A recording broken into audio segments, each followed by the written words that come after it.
Hello everyone. तो आज हम एक नए लेक्चर में हैं। चैप्टर का नाम है फंक्शनिंग ऑफ इंडियन डेमोक्रेसी। ठीक है, तो इसमें हमने कहाँ तक देख लिया था, हम एक बार देख लेते हैं।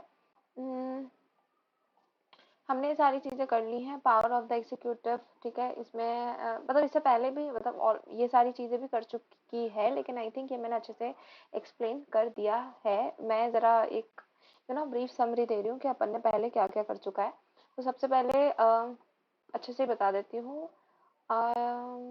अपना ये हो चुका है, ये सारी चीज़ें मैंने बता दी थी कि जो procedure of passing a bill. ठीक है, फर्स्ट रीडिंग हो गई, फर्स्ट रीडिंग में कितना क्या कवर होता है, सेकंड रीडिंग में कितना कवर होता है, कमिटी स्टेज में किस तरह की रिसर्च होती है, किस तरह की चीज़ें कवर होती हैं, सारी चीज़ें हो चुकी हैं। रिपोर्ट स्टेज में क्या होता है, थर्ड रीडिंग क्या होती है, और उसके बाद जो है फाइनली बिल जो है एक हाउस से पास हो जाता है। उसके बाद ये दूसरे हाउस के पास जाता है, और वहाँ पे भी ये सारी प्रोसेसेस होती हैं। उसके बाद जो प्रेसिडेंट है उसके परमिशन को जो है मांगा जाता है। मनी बिल का जो है एक स्पेशल केस था, वो भी हमने डिस्कस किया था कि मनी बिल में क्या होता है कि हाँ, मनी बिल में क्या होता है कि वन सेकेंड।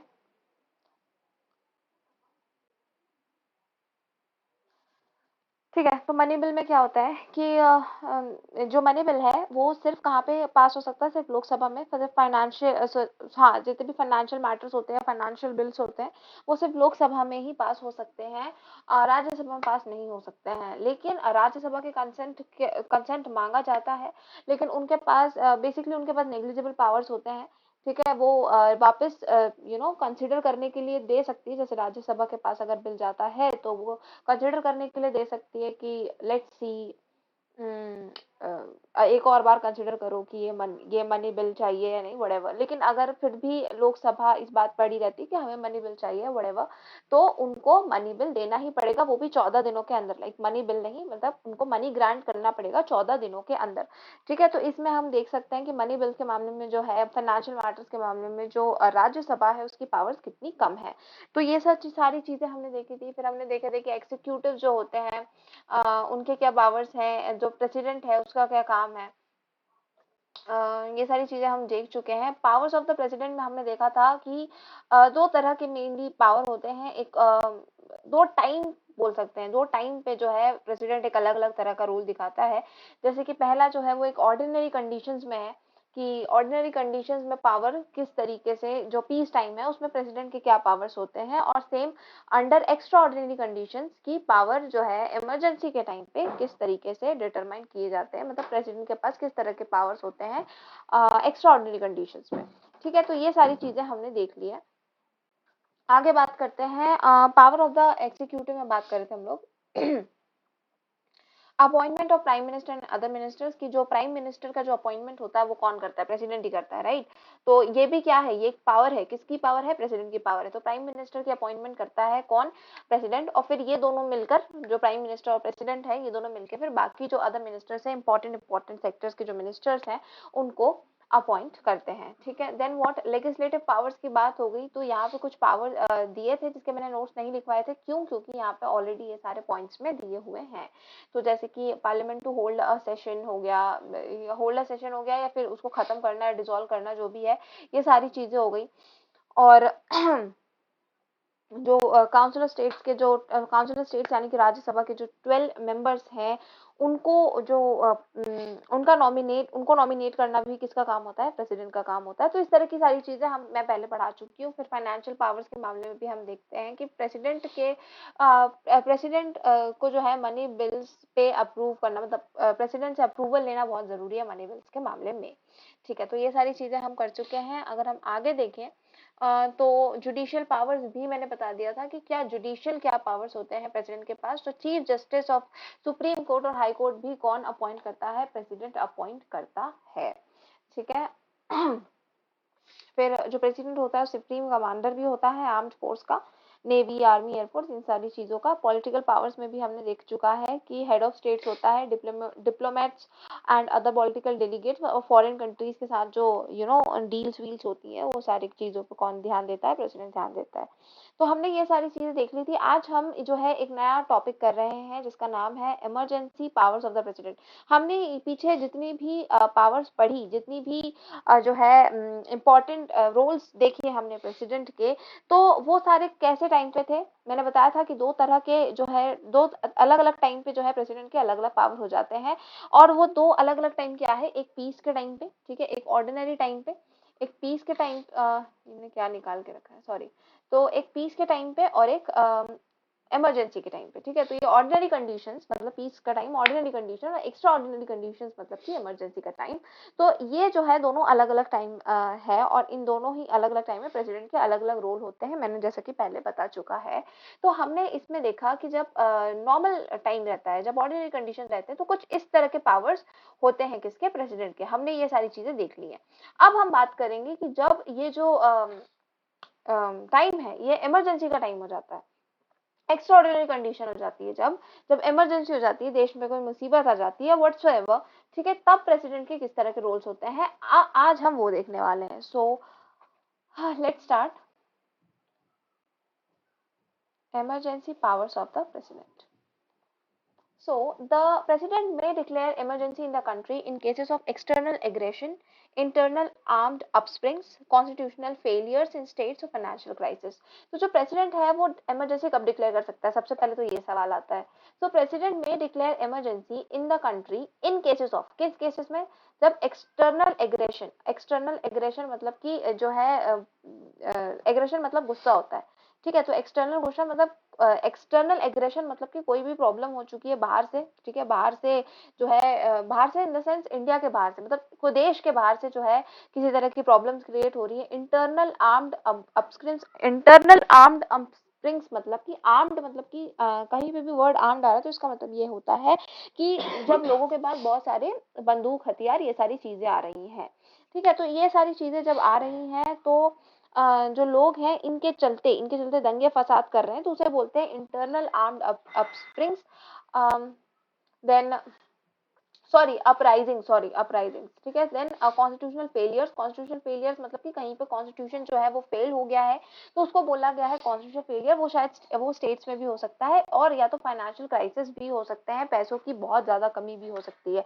तो इस तरह के केसेस में जो हमारा प्रेसिडेंट है उसके पास क्या हक होता है कि वो जो है इमरजेंसी डिक्लेयर कर सकता है, ठीक है। तो हम आगे देखते हैं। The emergency can be declared by the president only on the advice of the cabinet, ठीक है। तो जो है खुद की मर्जी से, मतलब प्रेसिडेंट ने आज सोचा कि चलो इमरजेंसी डिक्लेयर कर देते हैं, ठीक है, तो वो खुद की मर्जी से ऐसा नहीं कर सकता है, उसको कैबिनेट से भी पूछना पड़ेगा, उसको कैबिनेट की एडवाइस भी लेनी पड़ेगी, तभी जो है वो इमरजेंसी को डिक्लेयर कर सकता है। Emergency can be declare by the president only on the advice of the cabinet, ये हमने देखा। Then ratification of both the houses of parliament is necessary within 2 months of such declaration, ठीक है। Ratification of both the houses, ratification of both the houses of parliament का क्या मतलब है कि दोनों ही हाउसेज यानी कि राज्यसभा और लोकसभा, यही तो दोनों हाउसेज है, तो इन दोनों ही हाउसेज की रेटिफिकेशन यानी कि डिक्लेरेशन चाहिए होगा 2 मंथ के अंदर, 2 मंथ के अंदर जो है इनका डिक्लेरेशन चाहिए होगा कि हाँ सही में जो समय है वो इमरजेंसी का है, ठीक है। ये बहुत ही जो है बहुत ही सेंसिटिव टाइम चल रहा है, तो जो भी है इस चीज का जब डिक्लेरेशन होगा तो मतलब 2 मंथ के अंदर दोनों ही हाउसेस से इस चीज का डिक्लेरेशन हो जाना चाहिए। Under such circumstances the parliament acquires the powers of enacting laws for the whole country और अ पार्ट देयर ऑफ।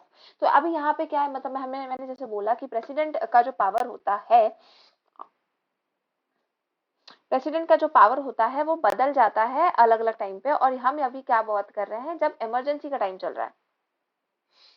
जब इमरजेंसी का टाइम चल रहा है तो पावर किस तरीके से बदल जाते हैं। तो मैंने यहाँ पे क्या बोला है कि सबसे पहले तो क्या, प्रेसिडेंट को अगर लग रही है इमरजेंसी तो खुद नहीं डिक्लेयर कर सकता, उसको कैबिनेट से पूछना पड़ेगा, उसको एडवाइस लेनी पड़ेगी कैबिनेट की।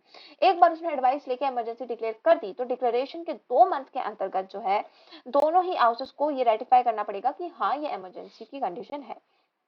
जब ये चीज भी हो जाएगी तो फिर क्या होगा कि ऐसे कंडीशंस में, ऐसे सर्कमस्टांसेस में, जब ये डिक्लेयर हो चुका है कि जो पूरे देश में इमरजेंसी की स्थिति बनी हुई है, तो पार्लियामेंट के पास ये पावर आ जाती है, यानी कि प्रेसिडेंट के पास ये पावर आ जाती है लॉस को इनैक्ट करने की। लॉस को इनैक्ट करने की मतलब कि नए नए कानून बनाने की पूरे देश के लिए।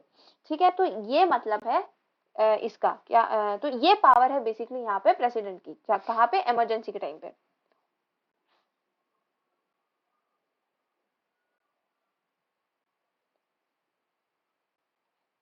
ठीक है, so under such circumstances the president acquires the power of enacting laws for the whole country or a part therefore।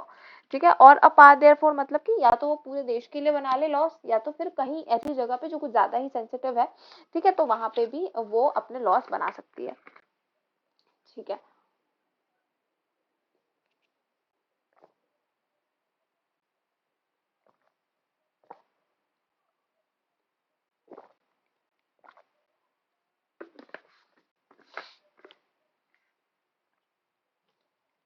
तो आगे बढ़ते हैं।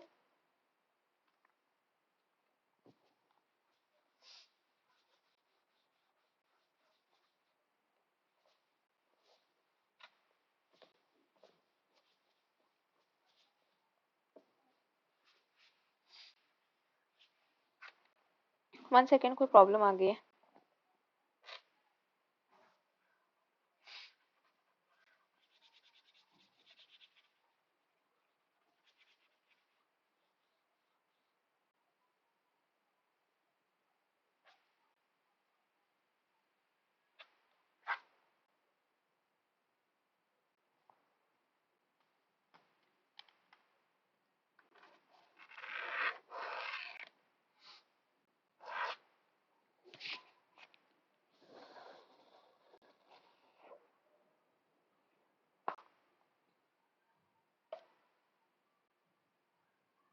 So sorry.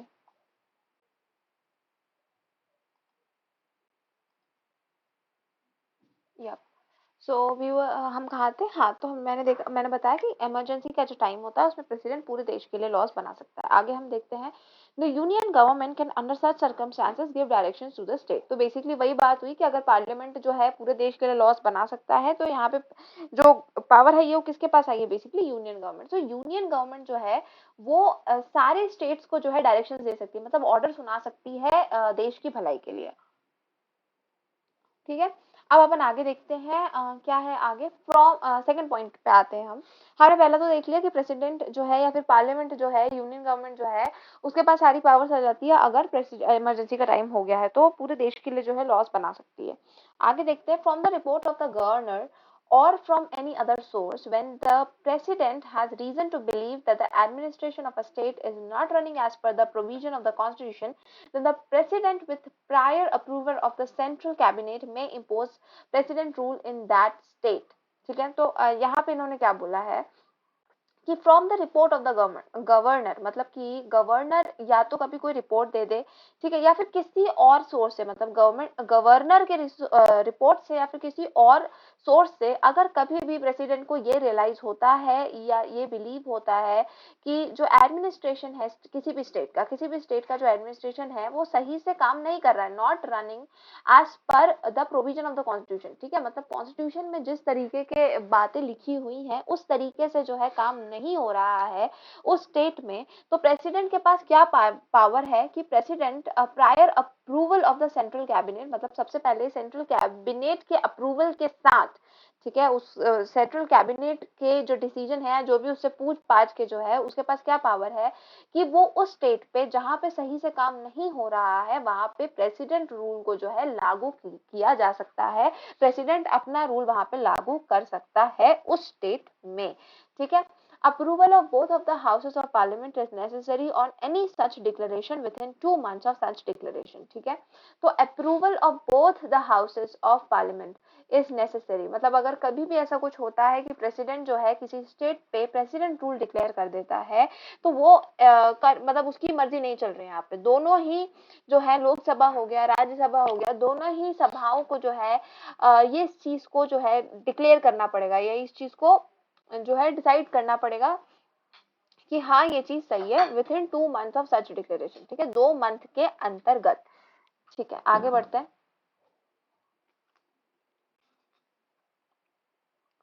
During this period, complete or partial administration of that state come in the hand of the president। ठीक है, तो ये 2 month के time की बात हो रही है। ड्यूरिंग दिस पीरियड, जब लोकसभा राज्यसभा जो है फैसला ले रहे हैं या फिर डिक्लेयर कर रहे हैं, रेटिफाई कर रहे हैं, तो ऐसे टाइम पे जो है ये जो टाइम पीरियड है वहां पे कंप्लीट या पार्शियल, मतलब या तो पूरी तरीके से या तो थोड़ा बहुत एडमिनिस्ट्रेशन जो है वो किसके हाथों में आ जाती है, वो आ जाती है प्रेसिडेंट के हाथों में। ठीक है, कहाँ की एडमिनिस्ट्रेशन, कहाँ की दौड़ भाग, उस स्टेट की दौड़ भाग या एडमिनिस्ट्रेशन, उसको कैसे चलाना है, उसको कैसे फंक्शन करवाना है या जो भी है, तो वो दौड़ भाग किसके हाथों में आ जाती है, प्रेसिडेंट के हाथों में आ जाती है उस टाइम के लिए जब ये लोग फैसला ले रहे हैं। ठीक है, he she may delegate the power of administration to the governor.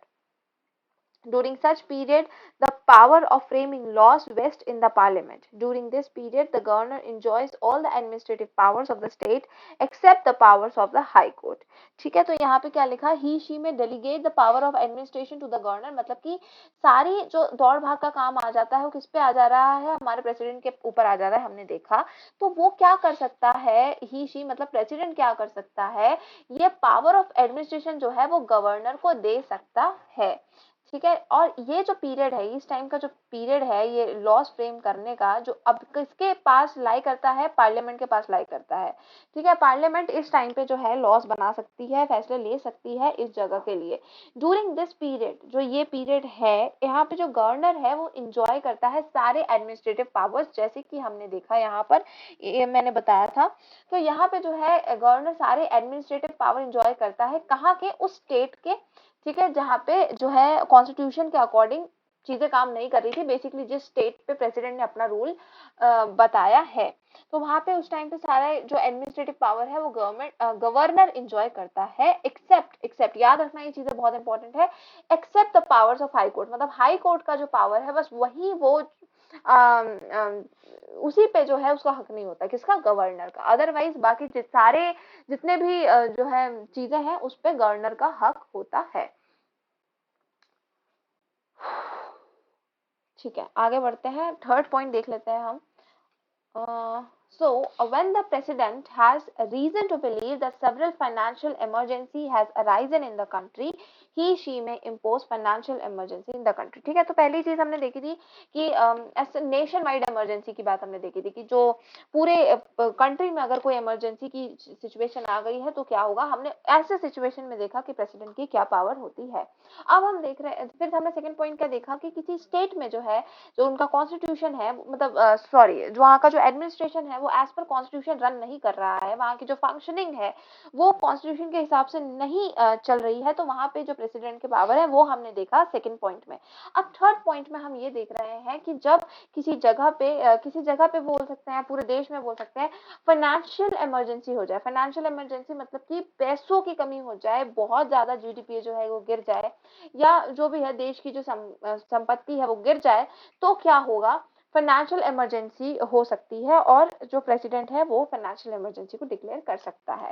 ठीक है, मतलब president has reason to believe, मतलब कि प्रेसिडेंट के पास कोई वजह है कि वो इस चीज को माने कि several financial emergency has arisen in the country, मतलब देश में कुछ फाइनेंशियल इमरजेंसी आ चुकी है, पैसे बिल्कुल बहुत कम हो गए हैं, तो ही शी में इम्पोज, मतलब वो क्या कर सकता है, ये कर सकता है, फाइनेंशियल इमरजेंसी को डिक्लेयर कर सकता है कंट्री में। ठीक है, तो ये कुछ हमने देखा पावर्स देखे किसके, प्रेसिडेंट के, इन डिफरेंट डिफरेंट सिचुएशन। जब बेसिकली हमने पावर्स तो नहीं, पावर से ज्यादा हमने ये देखा कि जो इमरजेंसी है वो किन किन सिचुएशंस में हो सकती है, कब कब जो है इमरजेंसी की जरूरत पड़ सकती है। तो हम जल्दी से इन 3 पॉइंट्स के सबसे पहले नोट्स लिख देते हैं, उसके बाद हम नेक्स्ट टॉपिक पे आएंगे जो कि है the prime minister and the cabinet of ministers.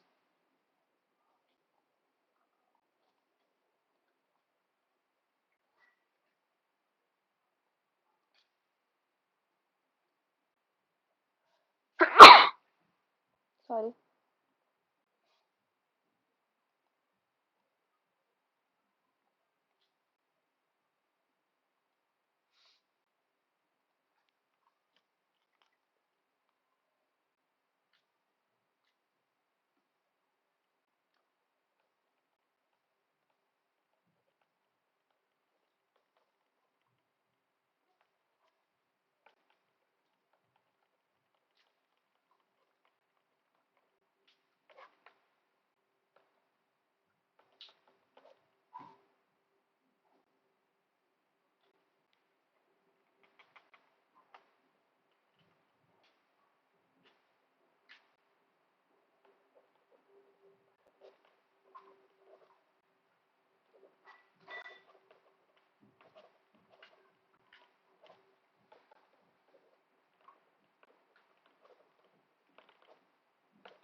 ठीक है, तो ये हमने 2 पॉइंट लिखे। सबसे पहले क्या, इमरजेंसी के कुछ केसेस हैं भाई, कैसे क्या केसेस होंगे जो है प्रेसिडेंट को इमरजेंसी डिक्लेयर करनी पड़ सकती है। तो उसमें हमने देखा कि एक्सटर्नल एग्रेशन देखा हमने, ठीक है, फिर इंटरनल आर्म्ड अपराइजिंग्स देखा, कॉन्स्टिट्यूशनल फेलियर्स देखे, फाइनेंशियल क्राइसिस देखे, तो इस तरह की कुछ चीजें देखी।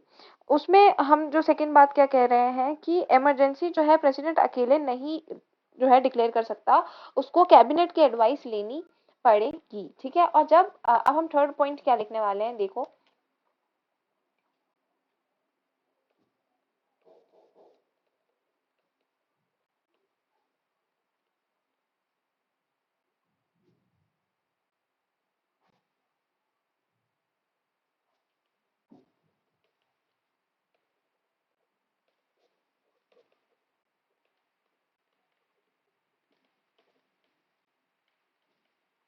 ठीक है, तो दोनों ही हाउसेस से यानी कि लोकसभा और राज्यसभा, उनको ये चीज रेटिफाई करनी पड़ेगी 2 मंथ्स के अंदर, ठीक है।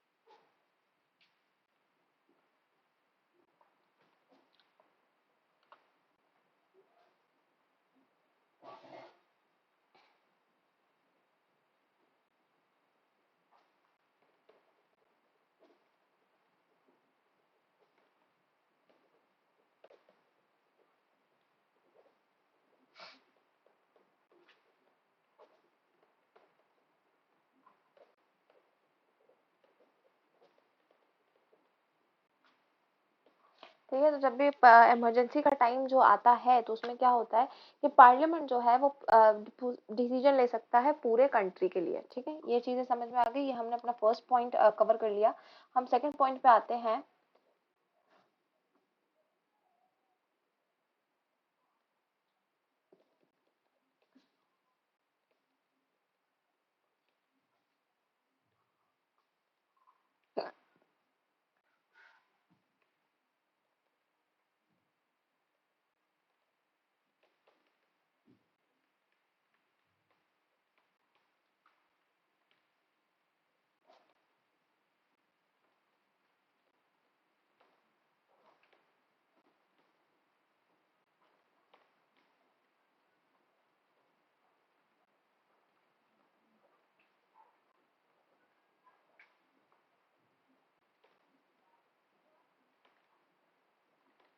मतलब क्या कि अगर प्रेसिडेंट, ये सेकंड पॉइंट में हमने बेसिकली एक जो समरी सी है वो क्या बोली गई है कि प्रेसिडेंट को अगर किसी भी वजह से ये लगता है कि जो कहीं किसी स्टेट का जो एडमिनिस्ट्रेशन है वो सही से फंक्शन नहीं कर रहा है, प्रॉपरली वर्क नहीं कर रहा है, तो वो क्या कर सकता है, वहां पे प्रेसिडेंट रूल को अप्लाई कर सकता है। क्या उसको इसके लिए किसी की परमिशन लेनी पड़ेगी? हाँ, उसको सेंट्रल कैबिनेट से पहले एडवाइस लेनी पड़ेगी ये चीज करने से पहले, और दोनों ही हाउसेस को इसका अप्रूवल देना पड़ेगा 2 मंथ के अंतर्गत, ठीक है।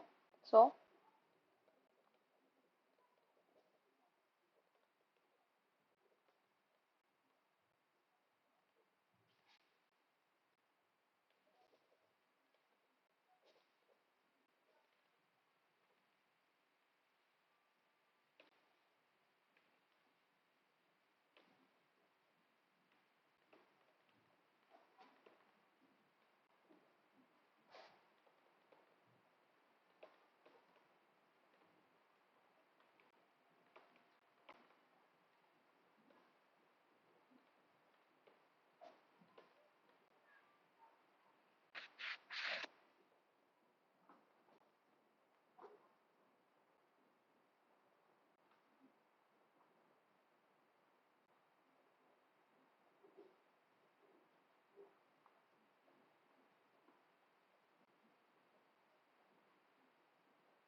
within 2 months, both the houses need to give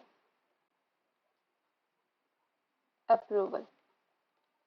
ठीक है, तो यही चीजें हैं बेसिकली। प्रेसिडेंट अब अपनी मर्जी से कहीं पे भी रूल नहीं डिक्लेयर कर सकता है, उसको जो है सेंट्रल कैबिनेट से पूछना पड़ेगा उसको सेंट्रल कैबिनेट की एडवाइस लेनी पड़ेगी। थर्ड चीज़ क्या, कि 2 मंथ के अंतर्गत जो है उसको अप्रूवल देना पड़ेगा, सॉरी 2 मंथ के अंतर्गत जो है दोनों हाउसेस को इस चीज़ के लिए अप्रूवल देना पड़ेगा। ठीक है, तो ये सारी चीज़ें हमने देख ली हैं। हम ज़रा थर्ड पॉइंट भी देख लें। I don't think third point में कुछ भी लिखवाने जैसा है। थर्ड पॉइंट वैसे भी 2 लाइनों का है, प्लीज याद रखना, there is a third point to.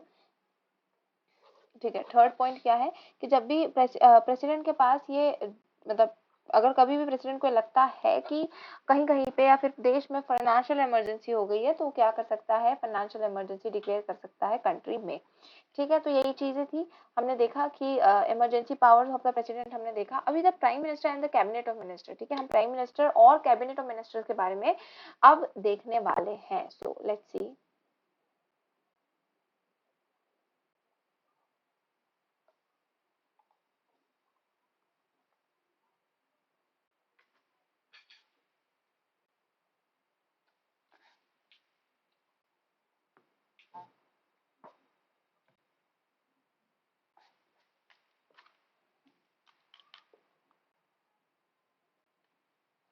So the Prime Minister and the Cabinet of Ministers, the executive power of the government vests in the President and the Council of Ministers। हमें पता है कि जो executive power जो होता है, executive power मतलब कि चीजों को execute करने की जो power होती है बेसिकली वो किसके पास होती है, किसके पास होती है, प्रेसिडेंट के पास होती है और काउंसिल ऑफ मिनिस्टर्स के पास होती है power. Whose real head is the prime minister, जिसका जो असली हेड है वो कौन है, प्राइम मिनिस्टर है। In the parliamentary form of government the post of the prime minister is of special significance. ठीक है, अगर हम पार्लियामेंट्री फॉर्म ऑफ गवर्नमेंट की बात करें तो जो प्राइम मिनिस्टर की जो पोस्ट है वो एक स्पेशल सिग्निफिकेंस की है, वो एक स्पेशल जो है सिग्निफिकेंस देती है। Appointment of the prime minister, ठीक है, तो अपॉइंटमेंट कैसे होती है प्राइम मिनिस्टर की वो हम देख लेते हैं। वैसे हमने ये कुछ ही टाइम पहले देखा था, बट आई थिंक कुछ है इस बुक में, वो हर चीज एक्सैक्रेट करके बताती है, तो देख लेते हैं। Appointment of the prime minister, ठीक है, the appointment of prime minister is made by the president. हमने पहले देख चुका है कि जो प्राइम मिनिस्टर का जो अपॉइंटमेंट है वो कौन करता है, प्रेसिडेंट करता है। The president invites the leader of that political party which has secured majority in the elections. ठीक है, ये हमें पता है कि कहीं ना कहीं ये प्रेसिडेंट की जो अपॉइंटमेंट है वो कहीं वैलिड नहीं होती अगर जो है हम इलेक्शंस के पॉइंट ऑफ व्यू से देखें। अगर इलेक्शन में एक मेजॉरिटी पार्टी जो है वो जीतती है, उसके पॉइंट ऑफ व्यू से देखें तो प्रेसिडेंट की इसमें क्या ही चॉइस है, जो पार्टी जीत रही है उसका लीडर क्या हो जाता है, प्रेसिडेंट बन जाता है। ठीक है, लेकिन चॉइसेस जो प्रेसिडेंट की रियल पावर आती है वो तब आती है जबकि कोई भी पार्टी क्लियर मेजोरिटी से विन नहीं होती। चलो वो हम आगे देखेंगे, लेकिन यहाँ पे हम देख रहे हैं कि जो प्रेसिडेंट है वो उस लीडर को जो है प्राइम मिनिस्टर बनाता है जो उस पॉलिटिकल पार्टी का है जिसने मेजोरिटी वोट से इलेक्शंस को जीता है। आगे देखते हैं। If any party has failed to secure majority, अगर किसी पार्टी ने जो है मेजोरिटी सिक्योर नहीं की है, ठीक है, then the president at his discretion may appoint such person as the prime minister who can secure vote of confidence in the Lok Sabha and can provide stable government. The same lines were written in some previous paragraph जहाँ पे ये appointment of prime minister की बात लिखी हुई थी, exactly the same lines। ठीक है, तो जो भी है ठीक है, पढ़ लो एक और बार, रिवाइज ही हो गया। ठीक है, तो हमने यहाँ पे क्या बातें करी कि जो प्राइम मिनिस्टर कौन बनता है, प्रेसिडेंट किसको प्राइम मिनिस्टर बनाता है, उस बंदे को बनाता है जो कि उस पार्टी से बिलोंग करता है जो पार्टी ने मेजोरिटी वोट्स को लेकर आया है, राइट। तो अब लेकिन उस वक्त क्या, क्योंकि ये जो टाइम है वो कोलिएशन गवर्नमेंट का है, ठीक है, मतलब अलायंसेस फॉर्म होती हैं यहाँ पे। तो ऐसे टाइम पे जब कोई एक पार्टी जो है एक परफेक्ट वोट नहीं जीती है, एक मेजोरिटी वोट नहीं जीती है, बहुत सारी अलग अलग छोटी छोटी पार्टी मिलके जो है पार्टी बनी, वो सब मतलब इस तरह की चीजें हुई हैं, तो फिर जो प्रेसिडेंट है वो किसको बनाएगा प्राइम मिनिस्टर, या फिर कौन डिजर्व करता है प्राइम मिनिस्टर बनना, कौन सी पार्टी का लीडर डिजर्व करता है। तो ऐसे में जो प्राइम मिनिस्टर सॉरी प्रेसिडेंट है उसकी रियल पावर निकल कर आती है। अब प्रेसिडेंट का अब क्या करना है, अब वो क्या करता है, एक ऐसे बंदे को प्राइम मिनिस्टर बनाता है जो कि बहुत ज्यादा वोट ऑफ कॉन्फिडेंस लेके आए सबसे पहले लोकसभा से, मतलब लोकसभा से वोट ऑफ कॉन्फिडेंस मतलब कि लोकसभा के मेंबर्स को उसमें कॉन्फिडेंस रहे। ठीक है, ये बात बोली गई है यहाँ पे, उसको उसमें कॉन्फिडेंस रहे। ठीक है। सेकेंडली क्या कि वो एक स्टेबल गवर्नमेंट बना सके, उस पे भरोसा रहे, तो जो भी है, तो ऐसे बंदे को जो है प्रेसिडेंट अब अपॉइंट करता है, appoint such person as prime minister who can secure vote of confidence in the Lok Sabha and can provide stable government. ठीक है, समझ में आ गई इतनी बात। आगे हम देखते हैं powers of the prime minister से। सो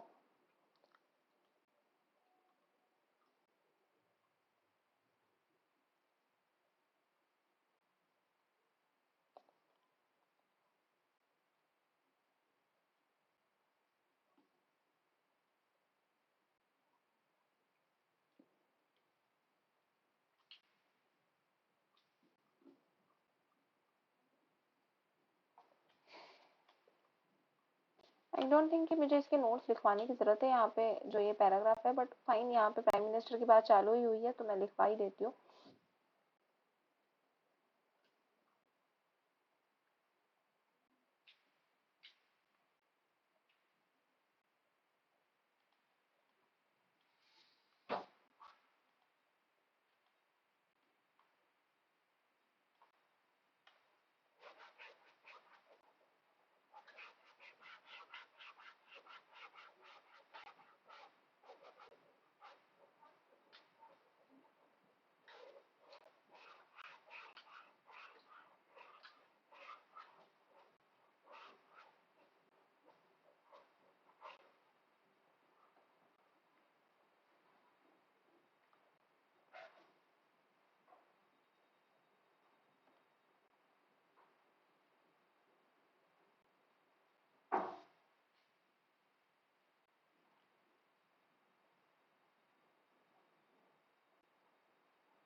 वन सेकंड, मैं एक्सप्लेन कर रही हूँ।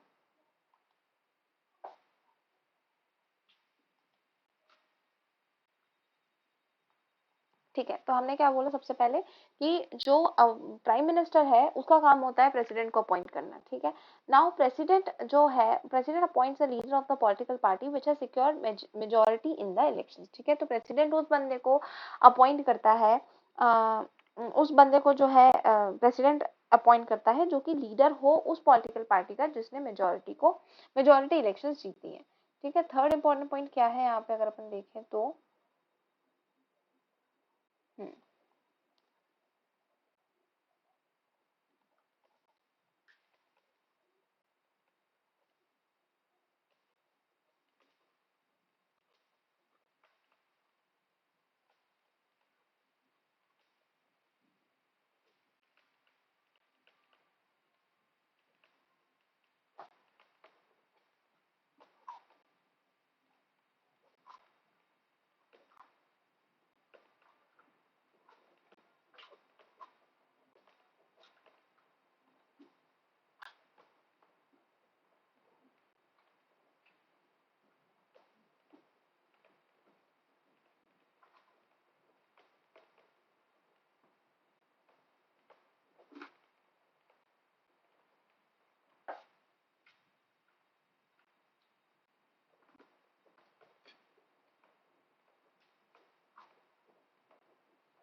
ठीक है।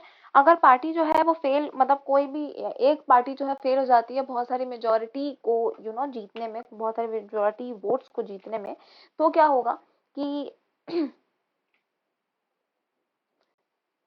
तो क्या होगा अगर ऐसा कुछ होता है, तो क्या होता है कि जो प्रेसिडेंट है वो किसी को भी जो है किसी को इन द सेंस उस इंसान को जो कि वोट ऑफ कॉन्फिडेंस जीत सकता है लोकसभा का और स्टेबल गवर्नमेंट बना सकता है, उसको जो है प्राइम मिनिस्टर बना दिया जाएगा। ठीक है, तो ये हमने आज पढ़ा, हमने आज क्या क्या चीजें पढ़ ली। आज हमने बेसिकली ये पढ़ा है इमरजेंसी पावर ऑफ प्रेसिडेंट में। ठीक है, कि उसके किस किस टाइम पे जो है इमरजेंसी डिक्लेयर कर सकता है, और हर उस टाइम पे जो किस तरीके की पावर्स हैं जो यूनियन गवर्नमेंट को मिल जाती है, या फिर प्रेसिडेंट को मिल जाती है, या फिर पार्लियामेंट को चली जाती है, जो भी हमने इस तरह की चीजें देखी। उसके बाद इसमें मेनली 3 ही थे, है ना? अपन देखा जब वो पूरे नेशन वाइड जब कोई इमरजेंसी डिक्लेयर हो, या फिर किसी सेकंड में हमने देखा कि कभी किसी स्टेट में जो है एडमिनिस्ट्रेशन सही से फंक्शन ना करे, और थर्ड में तो हमने देखा कि जब कोई फाइनेंशियल क्राइसिस हो जाए। तो ये सारी चीजें हमने देख ली थी। देन हम क्या बातें कर रहे हैं, फिर prime minister and the cabinet of ministers. ठीक है, कि जब जो है क्या बोल रही थी मैं, हाँ, जो प्राइम मिनिस्टर और कैबिनेट ऑफ मिनिस्टर, मतलब कैबिनेट मतलब वहाँ के जो बेसिकली मंत्री, हो जो प्राइम मिनिस्टर के मंत्री हैं, मतलब प्राइम मिनिस्टर बोल रही हूँ, जो मुख्यमंत्री हैं, तो इन सब के बारे में हमने देखा कि ये लोग कैसे अपॉइंट होता है। तो अभी हमने सबके बारे में तो नहीं देखा, क्योंकि सबसे ज्यादा इंपॉर्टेंट प्राइम मिनिस्टर है, तो हमने उसके अपॉइंटमेंट के बारे में देखा। तो हमने देखा कि प्रेसिडेंट जो है वो अपॉइंट करता है प्राइम मिनिस्टर को, और उसके बारे में हमें डिटेल में हम पढ़ चुके हैं। ठीक है, तो इसके बाद जो भी है वो हम अगले वीडियो में देखेंगे। अगले वीडियो में हम देखेंगे power of the prime minister. तो अभी के लिए इतना ही।